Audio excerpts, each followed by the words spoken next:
Silas Weber's thumb hovered over his phone screen, caught in the familiar dance of swipe left indecision. The woman's profile showed her hugging a golden retriever, flashing perfectly whitened teeth at the camera. "Loves hiking, wine, and adventure," he muttered, sprawled on his couch. How original.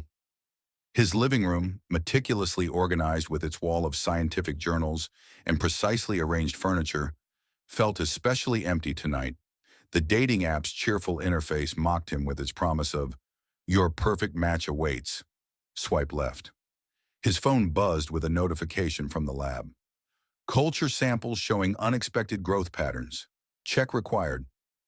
"At least bacteria still want to hang out with me," he said, pushing himself up from the couch. The clock read 11:43 p.m. Another thrilling Friday night in the life of Dr. Silas Weber, genius geneticist, master of microbial manipulation, and apparently, according to his last date, about as exciting as watching paint dry in a beige room. He trudged up the stairs to his bedroom, his footsteps echoing in the empty house. The lab could wait until morning. Right now, his king-size bed, another optimistic purchase, beckoned. Sleep came quickly, but it didn't last. A soft blue glow pierced through his eyelids at 3:17 a.m. Silas rolled over, assuming he'd left his phone on. The light pulsed stronger, definitely coming from under his bed. "What the?" He sat up, heart pounding. The light shifted, accompanied by a sound like pen scratching on paper. Silas leaned over the edge of the bed, squinting into the darkness. The blue glow intensified, illuminating dust bunnies and a forgotten sock. And something else. Something that definitely shouldn't be there. A woman. A blue woman. With golden eyes that suddenly locked onto his. "Fascinating," she whispered, scribbling in what looked like a holographic notebook. "Subject exhibits typical startle response when discovered during sleep cycle." Silas jerked back so hard he fell off the opposite side of the bed, taking his comforter with him. "Oh!" The voice from under the bed sounded delighted. "Defensive maneuvers initiated, though rather clumsy for a specimen of your age and physical condition." Silas scrambled to his feet, grabbing the nearest weapon-like object. A desk lamp. "Who? What?" He cleared his throat, trying to sound authoritative. "Whatever you are, come out slowly." The blue glow intensified as a figure emerged from under the bed with fluid grace. Silas's grip on the lamp tightened.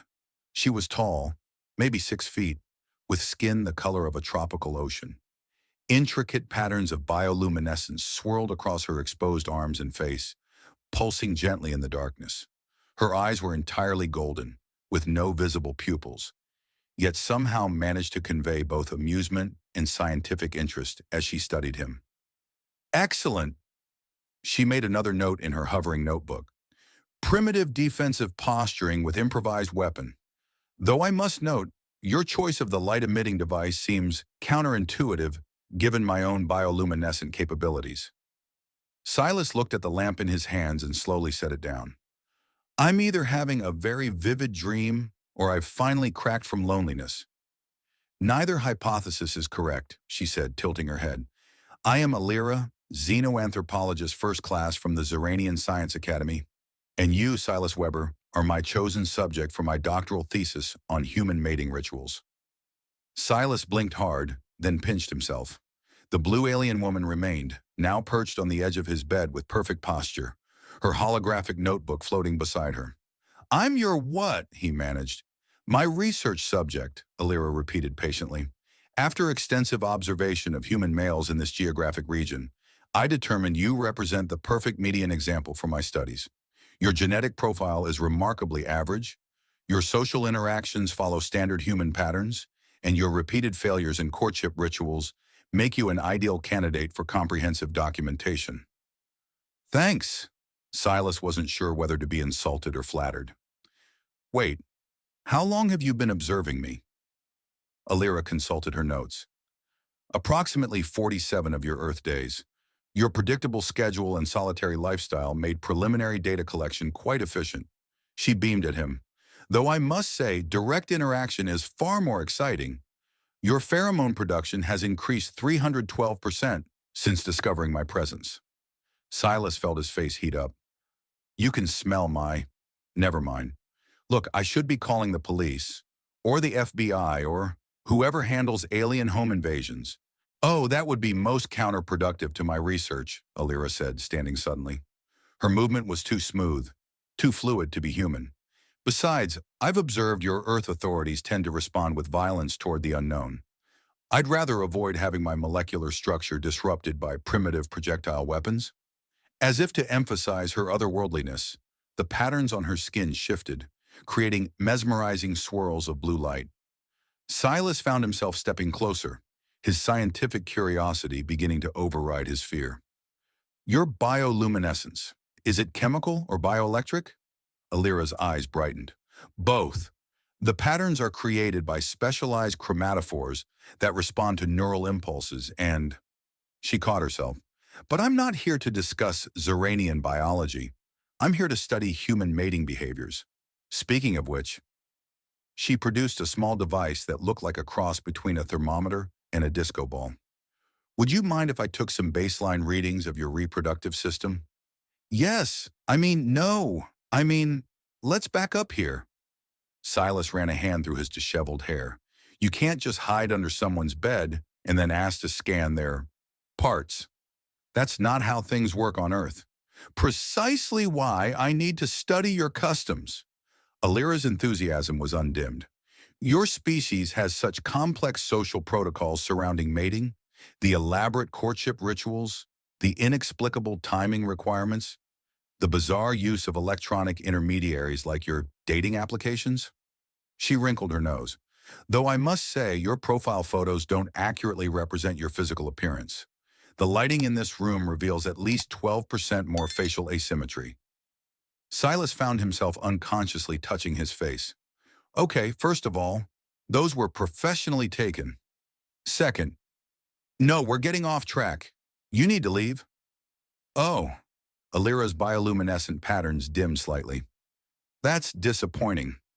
I had hoped, given your scientific background, you might appreciate the academic value of my research.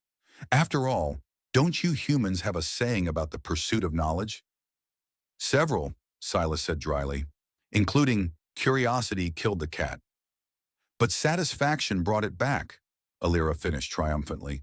I've studied your idioms extensively, though I'm still unclear on why felines are regularly referenced in discussions of knowledge acquisition. Despite himself, Silas felt a smile tugging at his lips. Her earnest enthusiasm was oddly endearing, and the scientist in him couldn't deny the incredible opportunity she represented. Look, he said, sitting down on his computer chair, I admit I'm fascinated by, well, everything about you.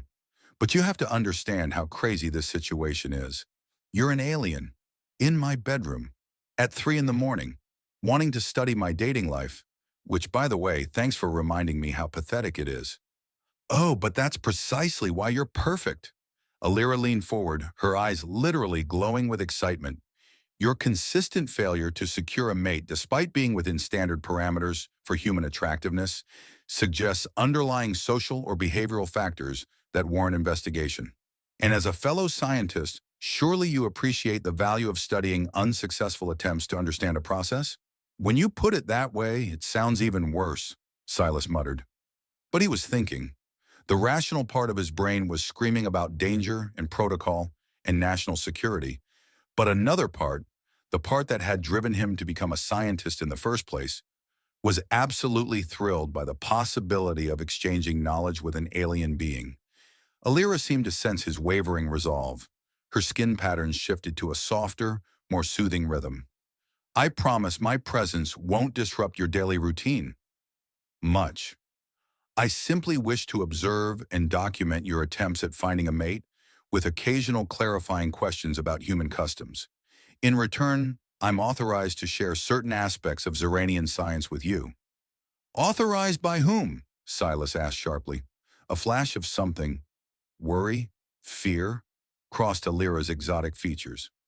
By the appropriate authorities, of course. Now, about those baseline readings. Before Silas could press further, a high-pitched whine filled the room. Alira's head snapped toward the window, her patterns flaring bright with alarm. Proximity alert, she muttered. pulling out another device that pulsed with red light. Energy signatures consistent with, oh dear, with what? Silas moved to the window, seeing nothing but his quiet suburban street below. Nothing to concern yourself with, Alira said quickly, her earlier scientific detachment replaced by obvious anxiety. Simply some background radiation fluctuations that I should investigate from a safe distance. Perhaps under your bed again? Silas crossed his arms. No more hiding under my bed. If you want my help with your research, I need the truth. What's out there? Alira's patterns swirled in chaotic patterns. The truth is complicated and possibly dangerous. Are you certain you want to know? I'm a scientist, Silas said firmly. The truth is kind of our thing. A small smile curved Alira's luminescent lips. Very well, but first. She raised her disco ball scanner thing, and before Silas could protest, bathed him in sparkling light. Baseline readings acquired. Now we can discuss the multiple alien agencies that might want to dissect both of us. Both of us? Silas squeaked. Oh yes, Alira said cheerfully. Your pheromone levels just spiked again. Fascinating how human fear responses mirror reproductive arousal patterns. This will make an excellent footnote in my thesis, assuming we survive the next few hours. The whining sound grew louder, and a faint blue glow, different from Alira's natural luminescence, began to paint the walls of Silas's bedroom. I don't suppose there's any chance this is all just a very elaborate dream? He asked hopefully. If it helps, there's only a 23% chance of immediate molecular dissolution, Alira offered, already pulling more mysterious devices from seemingly nowhere. Now, how do you feel about temporary molecular restructuring? And are you attached to your current number of limbs?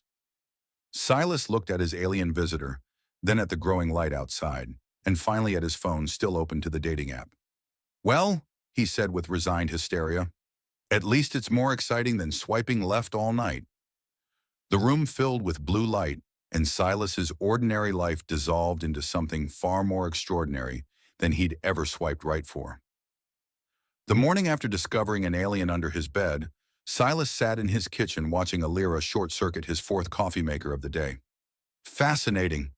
She prodded the smoking appliance with a glowing probe.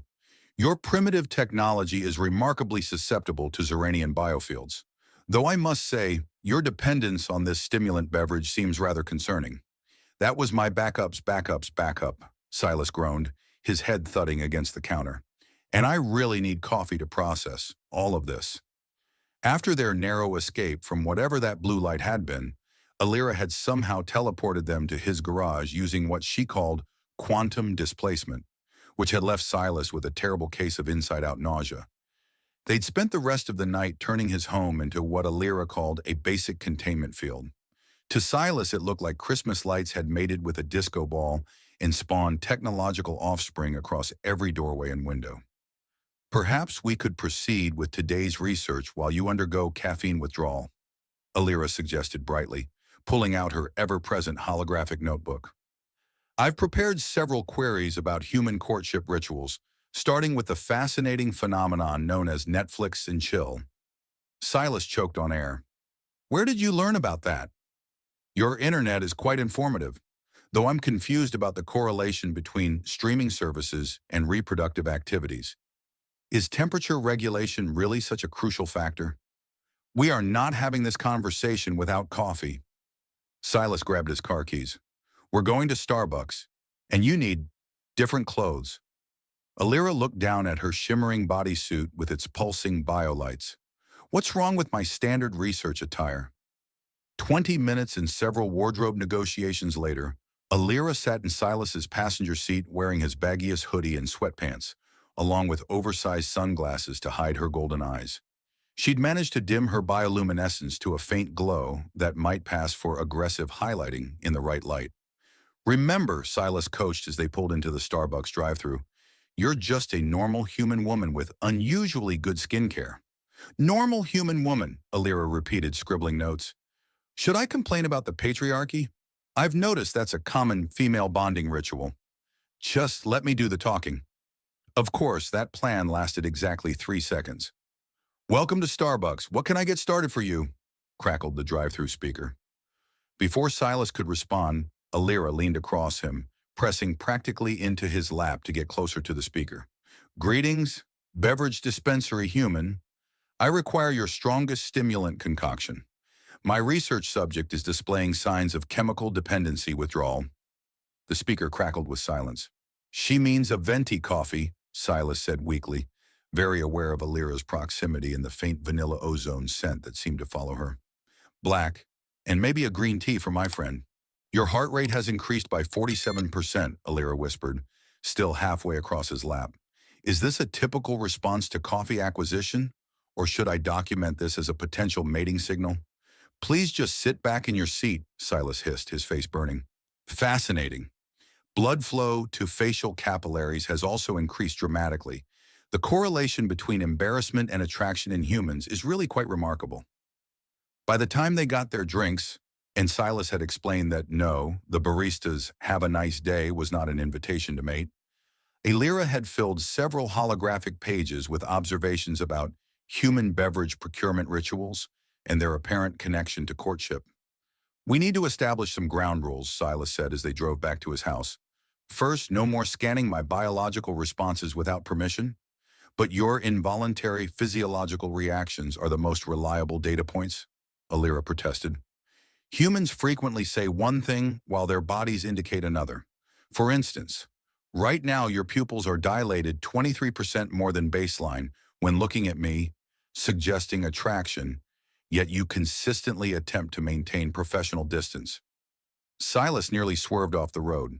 Second rule, no more commenting on my involuntary responses. Very well. Alira sipped her tea, then immediately spat it back into the cup. This botanical infusion is nothing like the chemical composition suggested. I much prefer your coffee beverage. Before Silas could stop her, she grabbed his cup and took a long drink. The effect was immediate. Her bioluminescent patterns went into overdrive, turning her into a living disco ball under his hoodie. Oh my, she said, vibrating slightly in her seat. The stimulant effects appear to be magnified by my alien physiology. Everything is suddenly very fascinating. Can we do more human activities? Right now? All of them. Silas watched in horror as she began rapidly pressing every button in his car. The windows went up and down, the radio blasted through stations, and the emergency lights started flashing. No more coffee for you, he said firmly, snatching the cup away. Ever? But I feel amazing. Is this why humans are so obsessed with this beverage? Oh, we should watch one of your courtship instruction videos, the ones you call romantic comedies. I downloaded several hundred during my initial observation period. Silas groaned. Those aren't instruction videos. They're entertainment, fiction, not how real relationships work. Then why do humans watch them? Alira bounced in her seat, her caffeine-enhanced curiosity practically visible in the air around her. Surely there must be some educational value in these ritualized mating narratives. They're just fantasies, idealized versions of romance that never happen in real life. Challenge accepted, Alira declared, her golden eyes gleaming behind the sunglasses. We shall conduct a practical experiment comparing romantic comedy scenarios to real-world applications. For science, that's really not necessary. I've already selected our first test case, the meet-cute scenario involving an awkward collision in a public space, leading to scattered personal belongings and meaningful eye contact. Before Silas could protest, Alira had unbuckled her seatbelt and was rummaging in the back seat. What are you doing? Preparing props. She emerged with an armful of his lab papers. According to my research, the most successful meet-cutes involve either coffee, paperwork, or both. Since we've already established coffee is too dangerous for my physiology, we'll focus on the paper scattering scenario. We are not staging a meet-cute. Of course not. We're conducting a scientific recreation of human courtship protocols. She beamed at him. The coffee's effects should peak in approximately 7 minutes. That's when we'll begin our experiment at the local park. I've calculated the optimal collision course for maximum paper dispersal and minimal actual injury.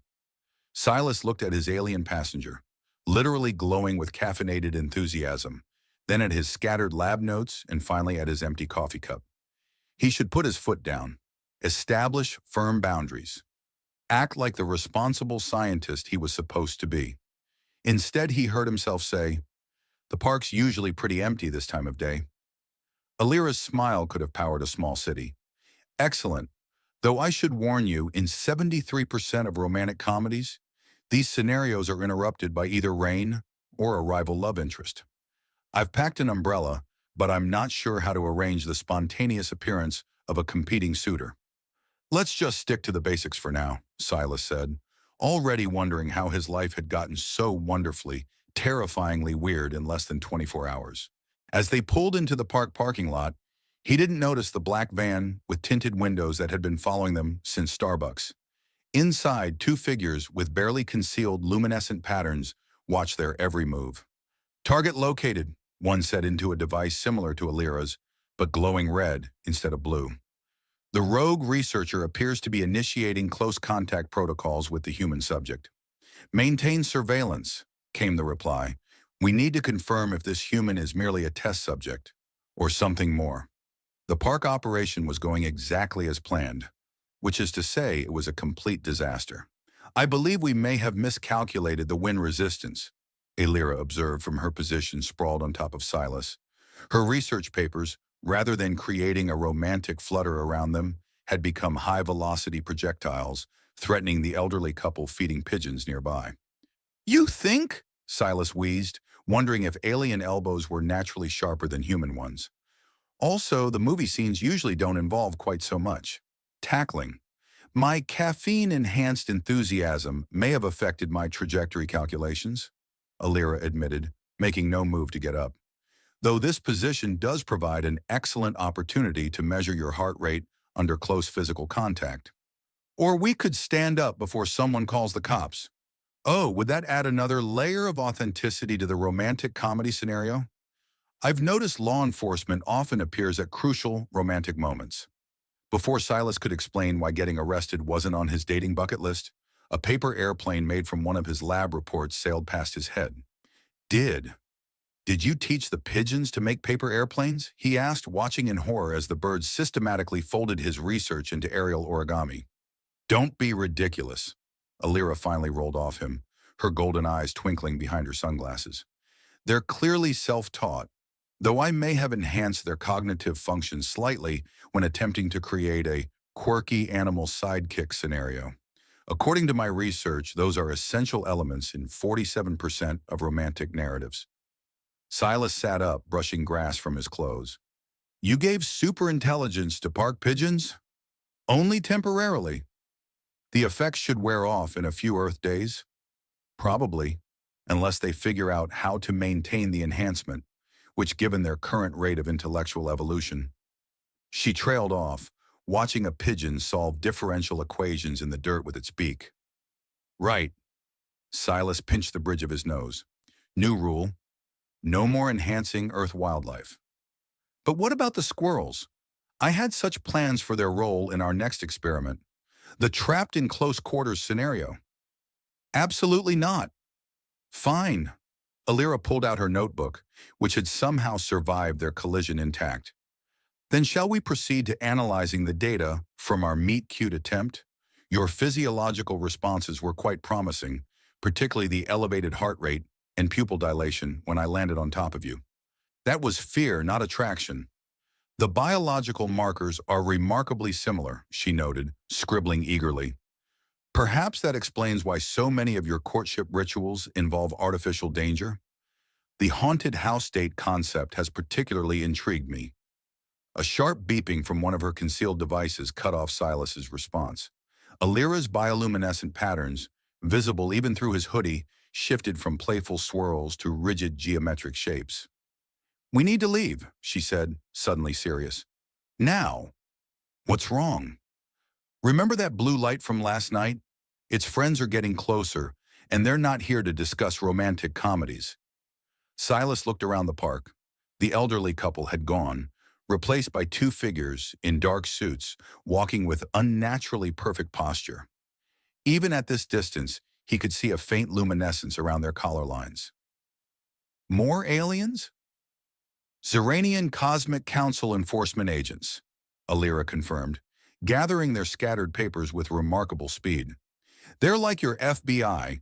If your FBI was obsessed with suppressing emotional research and had the ability to molecularly reconstruct uncooperative citizens. That sounds bad. Oh, extremely. Especially since my presence here isn't exactly sanctioned. She grabbed his hand, pulling him toward his car. I may have forgotten to mention that my research isn't officially approved. The Council believes studying emotional connections is dangerous and potentially corrupting to our species' logical purity. So you're what, an alien outlaw scientist? I prefer independent researcher pursuing controversial methodologies, she said, pushing him into the driver's seat. Though outlaw scientist does sound more romantically dramatic, doesn't it? Like one of your bad boy character archetypes, but with more advanced physics knowledge. Silas started the car, trying not to panic as the suited figures began walking faster. Why didn't you tell me this last night? Would you have helped me if I had? For the first time, uncertainty crept into Alira's voice. Humans can be quite reluctant to assist fugitives, even attractive alien ones pursuing purely academic goals. Attractive? Your pupil dilation suggests you agree with that assessment. She twisted in her seat to watch the agents through the rear window. Though perhaps we should discuss mutual attraction indicators after we evade the beings who want to delete my research and possibly dissect you for contamination purposes. Dissect? Only if they're feeling generous. Otherwise, they might just molecularly deconstruct you to examine how your primitive emotional responses could have influenced a Xeranian scientist. She patted his arm reassuringly. But don't worry. According to romantic comedies, love always triumphs over adversity, even molecular deconstruction. We are not in love, Silas protested, taking a corner faster than strictly necessary. We've known each other for less than 24 hours. But what about love at first sight? That appears in approximately 62% of your romantic narratives, though I suppose in our case it would be love at first hiding under bed discovery, which is admittedly less common. A beam of blue light sliced through the air where they'd been parked moments before, leaving a perfect circular hole in the asphalt. Less flirting, more escaping, Silas suggested, his knuckles white on the steering wheel. You acknowledge there is flirting, then? Alira looked delighted even as she pulled out more mysterious devices from seemingly nowhere. This pursuit adds an exciting dynamic to our research. Danger often accelerates emotional bonding in humans, doesn't it? Can we focus on the danger part and worry about emotional bonding later? Of course. Though I should note your deflection of emotional discussion fits perfectly with typical male behavior patterns in romantic narratives. Would you say you're emotionally unavailable due to past trauma or simply conforming to societal expectations of masculine stoicism? Another blue beam narrowly missed them, vaporizing a mailbox. Is this really the time for your research questions? Science waits for no one, Alira declared, typing rapidly on a holographic keyboard that appeared in the air. Besides, multitasking is essential. While documenting your adorably evasive responses to emotional inquiry, I'm also creating a quantum interference field to mask our biosignatures. My responses aren't adorable, they're sensible. Silas took another sharp turn, heading toward his research lab. At least there he had security clearance and plenty of places to hide. And stop scanning my biosignatures. But they're so informative. For instance, your current stress levels are elevating your pheromone production in fascinating ways. Did you know your scent becomes 43% more attractive under pressure? From an evolutionary standpoint, Alira. Right, sorry. Pursuing scientific tangents while being pursued ourselves. Bad form. She finished typing with a flourish. There. We should be temporarily invisible to their sensors.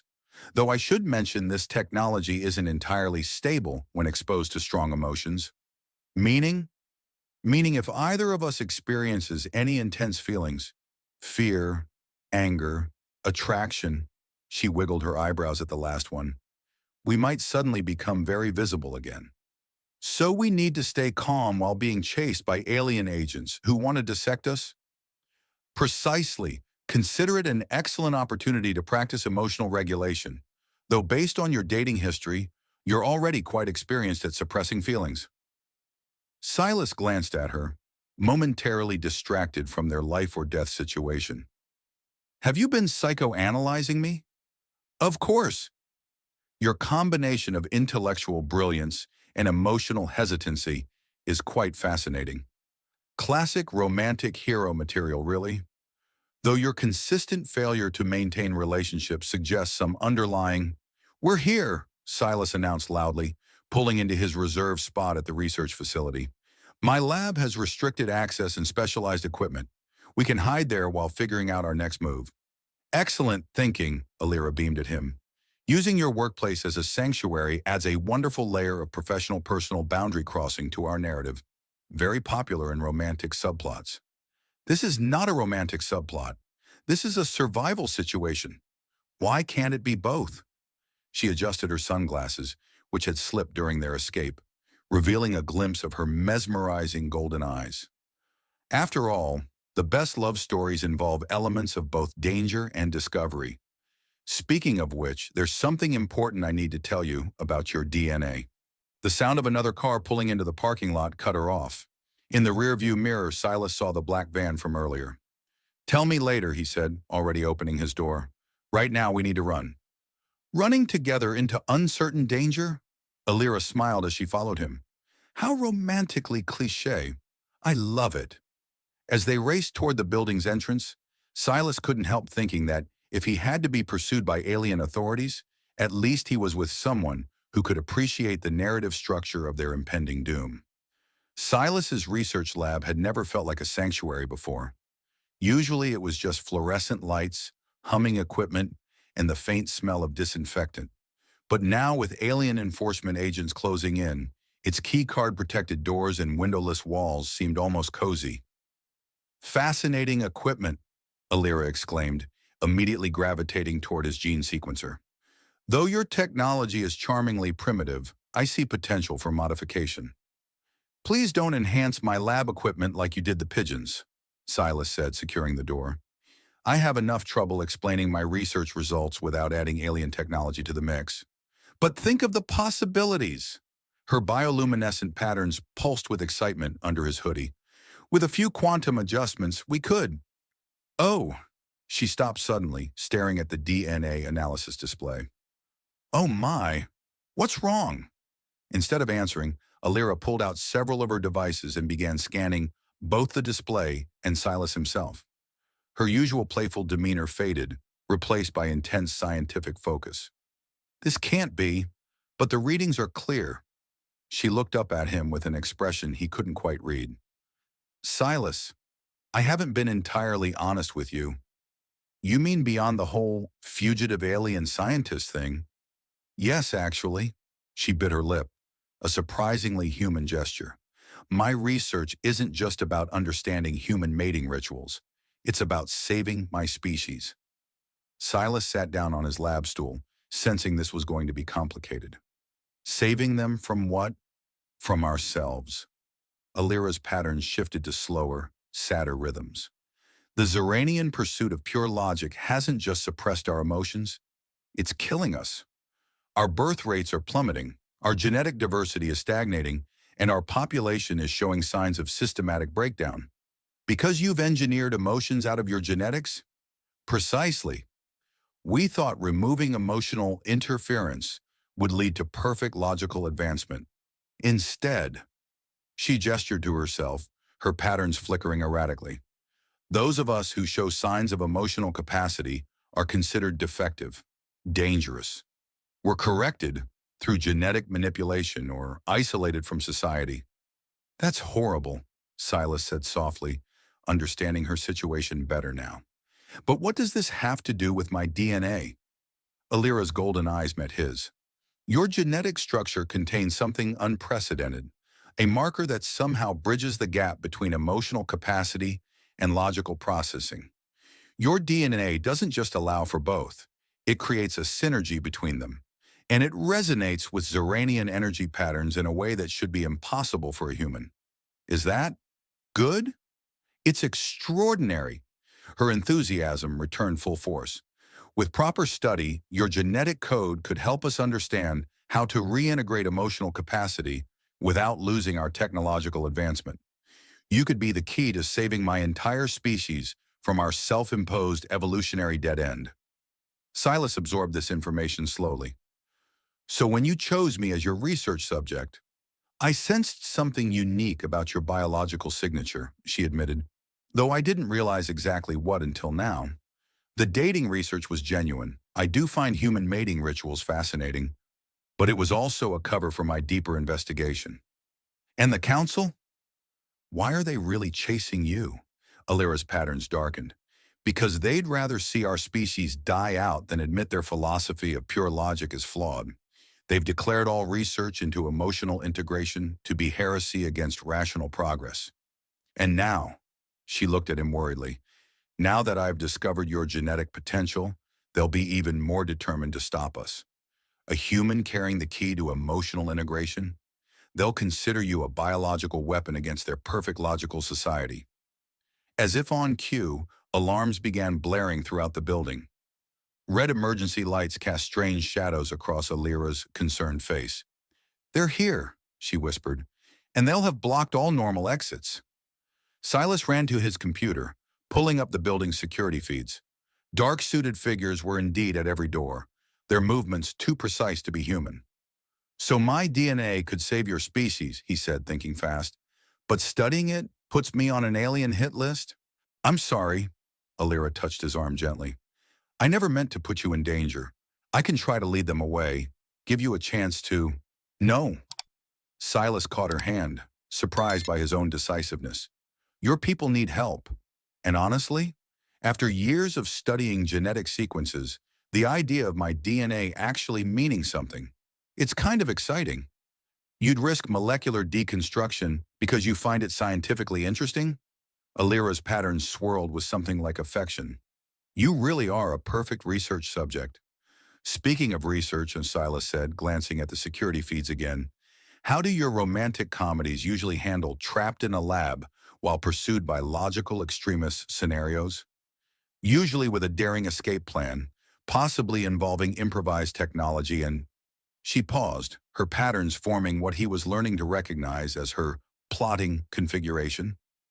How attached are you to your gene sequencer?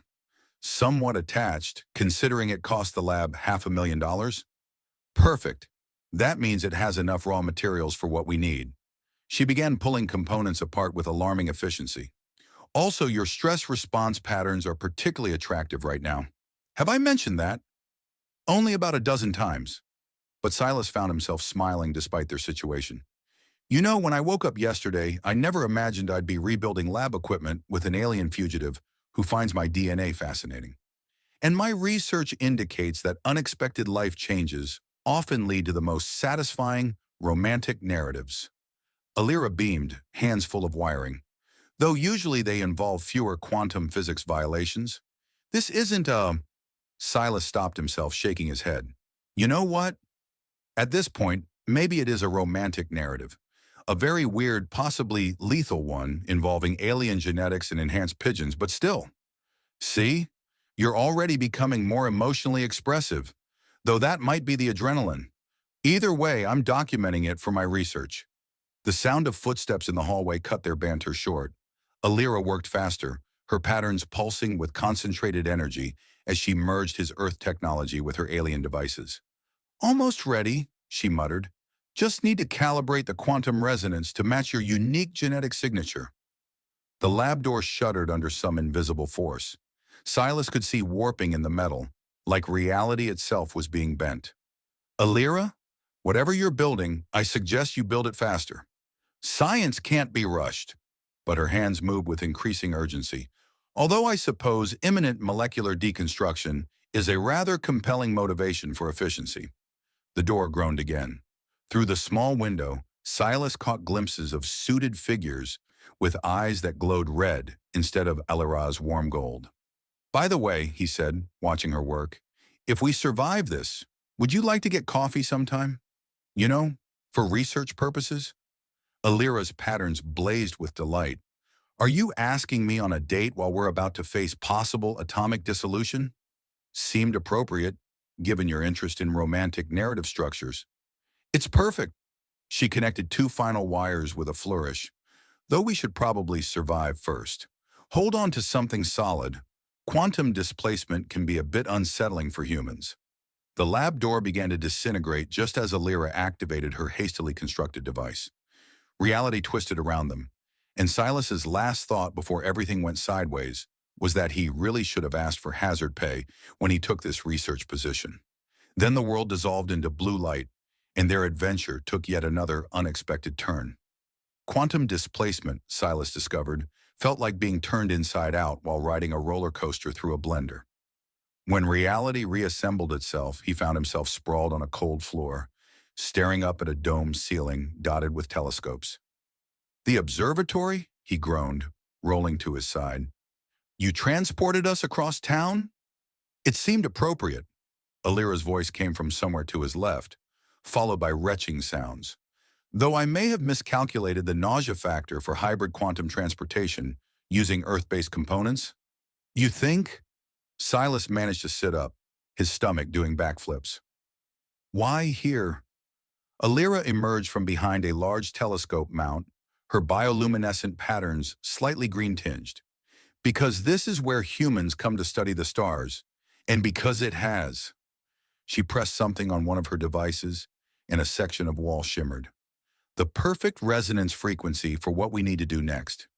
"Which is?" Instead of answering immediately, Alira walked to him and took his hands, helping him stand.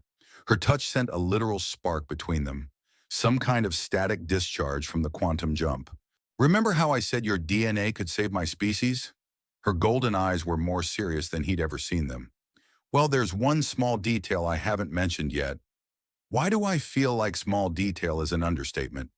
"Because you're becoming remarkably adept at reading my pattern fluctuations." She smiled briefly before sobering again. "The truth is, proving my theory about your genetic compatibility requires more than just lab work. It requires a connection." "What kind of connection?" "An ancient Xeranian bonding ritual." Her patterns swirled nervously. "One that would permanently link our life forces." Silas blinked.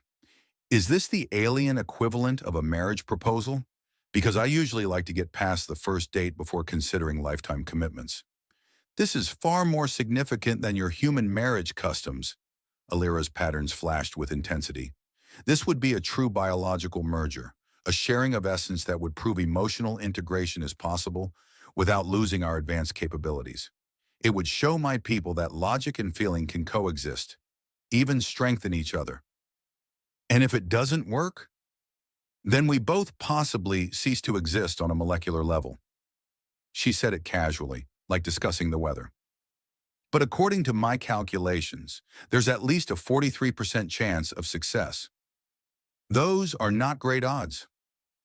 "Better than your typical success rate with dating applications," she pointed out, "and the potential benefits far outweigh the risks.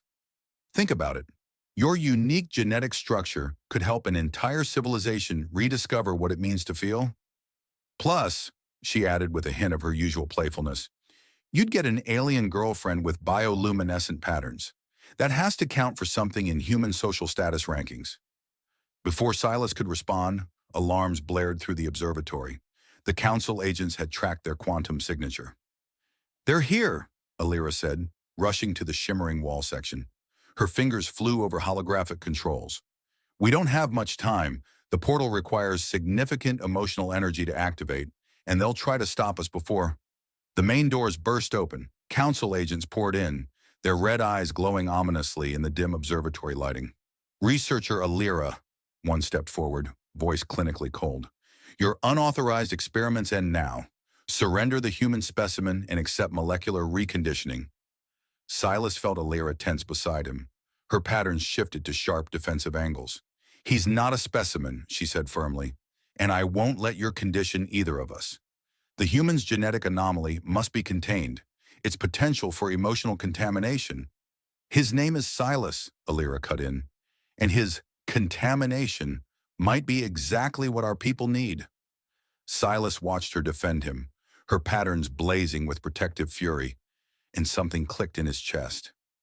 Here was this brilliant, passionate alien who saw past his awkwardness, who found his scientific mind fascinating rather than boring, who literally risked her existence to study human emotions, and who looked at him like he was something extraordinary.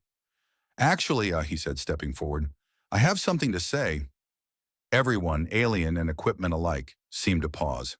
Silas, Alira whispered, what are you doing? Testing a hypothesis. He turned to face her fully, ignoring the agents with their reality-bending weapons. You've been studying human mating rituals, right? Taking notes on our emotional responses, our dating patterns, our romantic comedies? Yes, but, well, I've been doing some observing too, and I've noticed that when you get excited about science, your patterns form these amazing spiral configurations. When you're confused by human behavior, they make these little questioning squiggles. When you're happy, they pulse like stars, and when you're protecting something you care about, they become sharp and bright like they are right now. Alira's patterns shifted to something new, a soft, swirling dance of light that made her look almost shy. You've been studying my patterns? I'm a scientist too, remember? Silas smiled, his heart pounding but his voice steady. And my hypothesis is that I've been falling for you since you crawled out from under my bed. Your curiosity, your enthusiasm, the way you see wonder in everything, even our terrible dating customs. I've spent years being the boring, logical one, the guy who couldn't connect emotionally. But with you, I don't have to choose between heart and mind. You make both of them work better. The portal behind them hummed louder, responding to the emotional energy filling the room. The council agents raised their weapons. This display of sentiment is irrelevant, their leader declared. Emotional contamination must be contained. You're wrong, Silas said, never taking his eyes off Alira. Your people didn't just suppress emotions. You suppressed your ability to evolve, to adapt, to truly understand the universe. You're so afraid of feeling that you'd rather die out than admit that logic alone isn't enough. Silas, Alira breathed, her patterns creating shapes he'd never seen before. Are you saying? I'm saying I want to try that 43% chance with you, not just for your research or to save your species, though those are great bonuses. I want it because the most logical thing I can think of is taking a chance on something that makes both of us better. The portal crackled with energy, the emotional resonance between them feeding into its systems. Alira's eyes shimmered with something that looked suspiciously like tears. That, she said, was the most scientifically romantic thing anyone has ever said to me. Cease this emotional display immediately. The council leader's voice cracked with something that sounded almost like fear. This is a violation of all rational protocols. Actually, Alira said, taking Silas's hand, it's a perfect demonstration of my research hypothesis, that emotion and logic aren't opposites. They're complementary forces that strengthen each other. Just like us. The portal burst into full power behind them, driven by the pure emotional energy of their connection. But more than that, Silas could feel something changing on a molecular level where their hands touched. Their energies were syncing, creating something entirely new. Fascinating, isn't it? Alira grinned, her patterns synchronizing with his pulse. We're literally proving love is quantifiable through quantum mechanics. Only you could make that sound romantic, Silas laughed. Technically, you started it with your pattern observation data. She squeezed his hand. Ready to revolutionize an entire species' understanding of emotional integration? As long as we can still study human mating rituals together, he replied. For science, of course. Of course, she agreed, her patterns forming what he now recognized as her expression of joy. Though I think we might need to update my research parameters from observer to participant. The council agents fired their weapons, but the energy dissipated harmlessly against the field generated by Silas and Alira's connection. The portal stabilized, creating a bridge between Earth and Xerenia. This is impossible, the council leader stated, but there was uncertainty in their voice. No, Alira corrected, this is evolution. And thanks to my perfectly average human specimen here, our people can finally move forward instead of stagnating in pure logic. Ready to change the universe? Silas asked, trying to sound cool despite his racing heart. With you? Always. Alira's patterns form complex equations of love and light. Though we should probably survive this first. Again. Together, they stepped through the portal, their combined energy creating a blast of pure emotion that knocked the council agents back. As reality shifted around them, Silas heard Alira's voice. By the way, according to my research, this is the part where we're supposed to kiss. For science? He asked. No, she smiled, pulling him closer as their worlds merged. For us. The portal closed behind them, leaving the council agents to deal with a new reality where logic and emotion weren't just compatible. They were essential to each other. Just like a certain human scientist and his alien researcher who were about to embark on their greatest experiment yet, proving that love really could transcend species, space, and even rational thought itself. Though Alira would definitely be taking notes on that last part. For science, naturally. Dear fellow explorers of the heart and mind, sometimes the most extraordinary discoveries happen in the most ordinary places, like finding an alien researcher hiding under your bed. Silas and Alira's story reminds us that love doesn't always follow logical patterns or scientific formulas. It can surprise us in the middle of our carefully planned lives, glowing with unexpected possibilities. Their journey shows us that what we might consider our flaws, being too logical, too emotional, too different, can actually be our greatest strengths when we find someone who complements us. Sometimes the perfect match isn't about finding someone exactly like yourself, but finding someone who helps you discover new dimensions of who you are. To all the scientists who think they're too rational for romance, to all the dreamers who think they're too emotional for logic, and to everyone who's ever felt like an alien in their own world, your unique combination of qualities is not a mistake. Like Silas's special DNA, what makes you different might be exactly what someone else needs. And remember, whether you're human, Xeranian, or somewhere in between, it's okay to take notes on life's great mysteries. Just don't forget to participate in the experiment yourself. After all, the best research is often hands-on. Maybe tonight, look up at the stars and remember that somewhere out there, a human geneticist and his alien researcher are proving that the greatest discoveries happen when we let both our hearts and minds guide us. And if you happen to hear strange noises under your bed, well, who knows, your own extraordinary story might be about to begin. Keep exploring, keep feeling, keep thinking, and most importantly, keep believing in the possibility of finding your own unique connection in this vast universe. With equal parts logic and love, your Sci-Fi Lore Vault PS. The Pigeons eventually started a highly successful consulting firm, but that's another story entirely.